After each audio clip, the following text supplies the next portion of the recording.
ആഗോള കത്തോലിക്ക സഭ പരിശുദ്ധ അമ്മയുടെ സമർപ്പണ തിരുനാൾ ആഘോഷിക്കുന്ന ദിവസമാണെന്ന്. അനേകം പുണ്യപ്പെട്ട ദിനങ്ങളെ ഏറെ പ്രത്യേകമാം വിധം അനുസ്മരിക്കുന്ന സഭ ഈ ദിവസത്തെയും ഏറെ പ്രത്യേകമായി കാണുന്നു.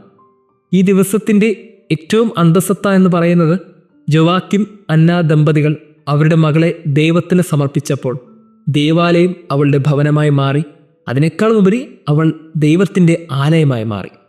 രണ്ട് കാര്യങ്ങളാണ് ഒരു സമർപ്പണത്തിൽ സംഭവിച്ചത്. ഒരു ദേവാലയം അവളുടെ ഭവനമായും അവൾ ദൈവത്തിൻ്റെ ആലയമായും മാറുന്നു. എത്ര മനോഹരമായ ഒരു ഉടമ്പടിയാണിത്. പൗലോസ് അപ്പോസ്തലൻ 1 കൊരിന്ത്യർക്ക് എഴുതിയ ലേഖനം 3-ാം അധ്യായം 16-ാം വാക്യത്തിൽ ഈ ശരീരവും ആലയവുമായി ബന്ധപ്പെട്ട് പറയുന്ന മനോഹരമായൊരു വാക്യമുണ്ട്. നിങ്ങൾ ദൈവത്തിൻ്റെ ആലയമാണെന്നും ദൈവാത്മാവ് നിങ്ങളിൽ വസിക്കുന്നുവെന്നും നിങ്ങൾ അറിയുന്നില്ലേ? ശരിയാണ്, നമ്മളുടെയൊക്കെ ശരീരം ദൈവത്തിൻ്റെ ആലയമാകേണ്ടതാണ്, ദൈവം വസിക്കാനുള്ളൊരിടമാകേണ്ടതാണ്. ഇങ്ങനെ നമ്മളൊക്കെ ദേവാലയത്തോടും ദൈവത്തോടും എന്തുമാത്രം ആഴപ്പെട്ട് നിൽക്കുന്നു എന്ന് ചിന്തിക്കുന്ന വചനഭാഗമാണ് നാം ഇന്ന് വായിച്ച് കേൾക്കുന്നത്. പ്രിയമുള്ളവരെ, പരിശുദ്ധ അമ്മ ദേവാലയത്തെ തൻ്റെ ഭവനമാക്കി മാറ്റിയവളാണ്. അവൾക്ക് മറ്റൊരിടമില്ലായിരുന്നു. ഈ പിറന്നു വീണ ഒരു കുഞ്ഞ് ആ ദേവാലയത്തെ അവളുടെ ഭവനമാക്കി മാറ്റുമ്പോൾ അവളുടെ സന്തോഷവും ദുഃഖവുമെല്ലാം ആ ആലയമായിരുന്നു. അവളുടെ ഭവനമെന്ന് പറയുന്നത് ദേവാലയമായതുകൊണ്ട് തന്നെ അവളുടെ ജീവിതത്തിൻ്റെ എല്ലാ പ്രധാനപ്പെട്ട അനുഭവങ്ങളോടും അവൾ കടന്നുപോയത് ആ ആലയത്ത് വച്ചാണ്. അതുകൊണ്ട് തന്നെ ദേവാലയമായിരുന്നു അവളുടെ ജീവിതത്തിൽ ഏറ്റവും അധികം ചിലവഴിച്ച ഇടം. ഇങ്ങനെ ദേവാലയം അവളുടെ ഭവനമായതുകൊണ്ട് തന്നെ പിന്നീട് ദൈവാത്മാവ് അവളുടെ മേൽ ഇറങ്ങി വന്നു. ദൈവം അവളുടെ ഉദരത്തിൽ ജാതനായി. കാലങ്ങളോളം കാത്തിരുന്ന മനുഷ്യപുത്രന് ജന്മം നൽകുവാൻ ഈ പരിശുദ്ധ അമ്മയ്ക്ക് സാധിച്ചത് അവൾ ദേവാലയത്തെ സ്നേഹിച്ചതുകൊണ്ടാണ്. നമ്മളൊക്കെ ഒരു ദേവാലയവുമായി ബന്ധപ്പെട്ടവരാണ്. ജനിക്കുമ്പോൾ തന്നെ നമ്മുടെയൊക്കെ മാതാപിതാക്കൾ പരിശുദ്ധ കന്യകാമറിയത്തെ ദേവാലയത്തിൽ സമർപ്പിച്ച പോലെ നമ്മളെയും ദേവാലയത്തിൽ സമർപ്പിച്ചിട്ടുണ്ട്. ജ്ഞാനസ്നാന വേളയിൽ നമ്മളെല്ലാവരും ദൈവത്തിന് സമർപ്പിക്കപ്പെട്ടവരാണ്. അങ്ങനെ ദൈവത്തിൻ്റെ മകനും മകളുമായി തീർന്നവരാണ്. ഇങ്ങനെ ഒരു വിശ്വാസം നമുക്ക് നൽകപ്പെട്ടത് ഈ ദേവാലയത്തിൽ വച്ചിട്ടാണ്. ഒരായുസ് തീരും വരെ ഒന്നെടുത്ത് നോക്കുകയാണെങ്കിൽ എല്ലാ സുപ്രധാനമായ ജീവിത കാര്യങ്ങളും നടന്നത് ആ ദേവാലയത്തിൽ തന്നെയാണ്. വിവാഹം, തിരുപ്പട്ടം, ഒടുവിൽ മരണം വരെ സംഭവിക്കുന്ന ഏറ്റവും സുപ്രധാനമായ അനുഭവങ്ങൾ. ഒരു ദേവാലയത്തോട് യാത്ര പറഞ്ഞിട്ടാണ് നമുക്ക് സെമിത്തേരിയിലേക്ക് പോകുന്നത്. ഇങ്ങനെ ജീവിതത്തിലെ ഏറ്റവും പ്രധാനപ്പെട്ട കാര്യങ്ങളൊക്കെ ദേവാലയവുമായി ബന്ധപ്പെട്ട് നടക്കുമ്പോൾ ഈ ദേവാലയവുമായി നമുക്ക് എന്തുമാത്രം അടുപ്പമുണ്ട്. പ്രിയമുള്ളവരെ, ഓടിയെത്തേണ്ട ഇടവും ചേർന്ന് നിൽക്കേണ്ട ഇടവും ദേവാലയമാണ്. അതുകൊണ്ട് തന്നെ ആ ദേവാലയവുമായി നമുക്കൊരു ആത്മബന്ധമുണ്ടാകണം. അവിടെയാണ് ദൈവത്തെ നാം ചേർത്ത് പിടിക്കുന്നത്. ഒരിക്കൽ ഒരു വൈദികൻ ചോദിച്ച വളരെ സുന്ദരമായൊരു ചോദ്യമുണ്ട്. എന്തിനാണ് ദേവാലയത്തിൽ പോകുന്നത്? വ്യത്യസ്തമായ ചില ഉത്തരങ്ങളൊക്കെ ചോദിച്ചതിനിടയിൽ വൈദികൻ വളരെ കൃത്യമായ ഉത്തരം പറഞ്ഞത് ഇങ്ങനെയാണ്: ദൈവത്തിന് നമ്മളെ കാണാൻ എളുപ്പമാണ്. എവിടെ ഇരുന്നാലും ദൈവത്തിന് നമ്മളെ കാണാം. പക്ഷെ നമുക്ക് ദൈവത്തെ കാണണമെങ്കിൽ നാം ദേവാലയത്തിൽ ചെല്ലണം, പരിശുദ്ധ കുർബാനയിൽ നോക്കണം. പരിശുദ്ധ കുർബാനയിലാണ് ദൈവമുള്ളത്, ക്രിസ്തു ഉള്ളത്. ദൈവം തൂണിലും തുരുമ്പിലും ഉണ്ട് എന്നത് നമ്മുടെ വിശ്വാസമല്ല. തൂണിലും തുരുമ്പിലും ദൈവ സാന്നിധ്യമുണ്ട്, ദൈവത്തിന് ഇടപെടലുണ്ട്. എല്ലാ മനുഷ്യരിലും ദൈവ സാന്നിധ്യമുണ്ട്, എല്ലാ ഇടങ്ങളിലും ദൈവ സാന്നിധ്യമുണ്ട്. പക്ഷെ ദൈവം എവിടെയാണെന്ന് ചോദിച്ചാൽ അത് പരിശുദ്ധ കുർബാനയിലാണ്. അതുകൊണ്ടാണ് പുരോഹിതൻ പരിശുദ്ധ കുർബാന ഉയർത്തി ഇതാ ദൈവത്തിൻ്റെ കുഞ്ഞാട്, ഇതാ ലോകത്തിൻ്റെ പാപങ്ങൾ നീക്കുന്നവൻ എന്ന് പറയുന്നത്. ഈ ഒന്നിൽ മാത്രമേ ദൈവമുള്ളൂ. നമുക്ക് ദൈവത്തെ കാണണമെങ്കിൽ, ദൈവത്തെ സ്വീകരിക്കണമെങ്കിൽ അത് പരിശുദ്ധ കുർബാനയിൽ സ്വീകരിക്കണം. ദേവാലയത്തിൽ ചെന്ന് ദൈവത്തെ സ്വീകരിക്കണം. ഇങ്ങനെ ദൈവത്തെ നമുക്ക് കാണാനുള്ള ഏക വഴി ഏതാണെന്ന് ചോദിച്ചാൽ അത് പരിശുദ്ധ കുർബാനയിലാണ്. മറിച്ചൊരു വിശ്വാസം നാം പഠിപ്പിക്കുകയാണെങ്കിൽ പിന്നീട് ദൈവാലയമുള്ള ബന്ധം നമുക്ക് നഷ്ടപ്പെട്ടു പോകും.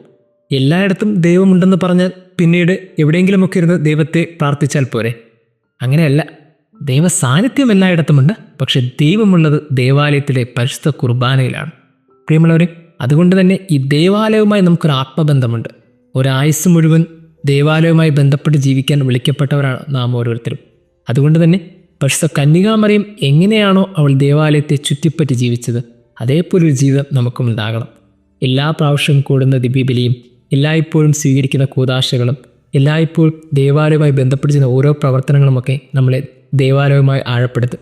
അങ്ങനെ ദേവാലയത്തിൽ ചുറ്റിപ്പറ്റി നിൽക്കുന്ന ഓരോ മനുഷ്യരുടെ ഉള്ളിലും ദൈവാത്മാവ് ഇറങ്ങി വരും. ദൈവം അവരിൽ സംജാതമാകും. ഒരു ആഗമന കാലത്തിന് വേണ്ടി നാം ഒരുങ്ങിക്കൊണ്ടിരിക്കുകയാണ്. അതിനിടയിലാണ് പരിശുദ്ധ കന്യകാമറിയത്തിൻ്റെ സമർപ്പണ തിരുനാൾ ആഘോഷിക്കുന്നത്. ഈ സമർപ്പണ തിരുനാൾ ദേവാലയവുമായൊരു അഗാധ ബന്ധം പുലർത്തുന്ന ഓരോ മനുഷ്യരെയും ഓർമ്മിപ്പിക്കുന്നു. വിട്ടുപിരിയാത്ത പൊക്കിൾക്കൊടി ബന്ധം നമുക്കും ദേവാലയവുമായി ഉണ്ടാകട്ടെ.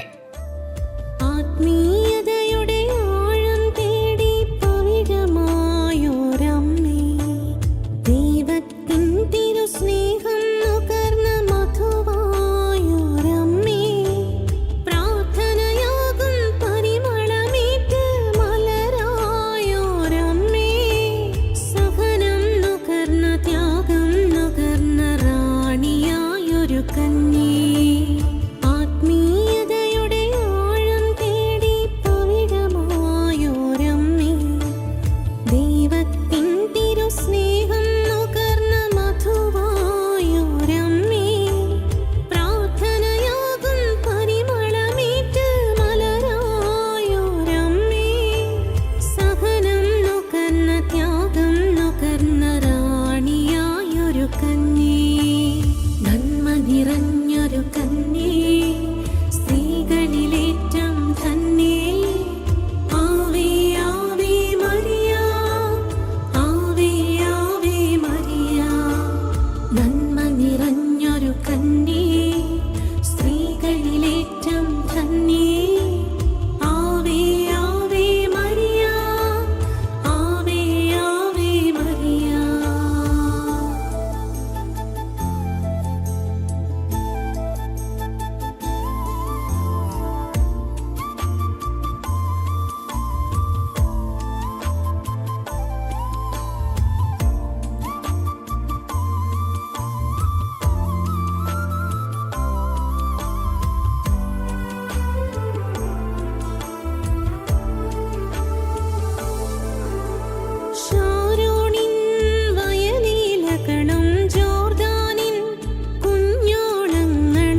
കന്യേ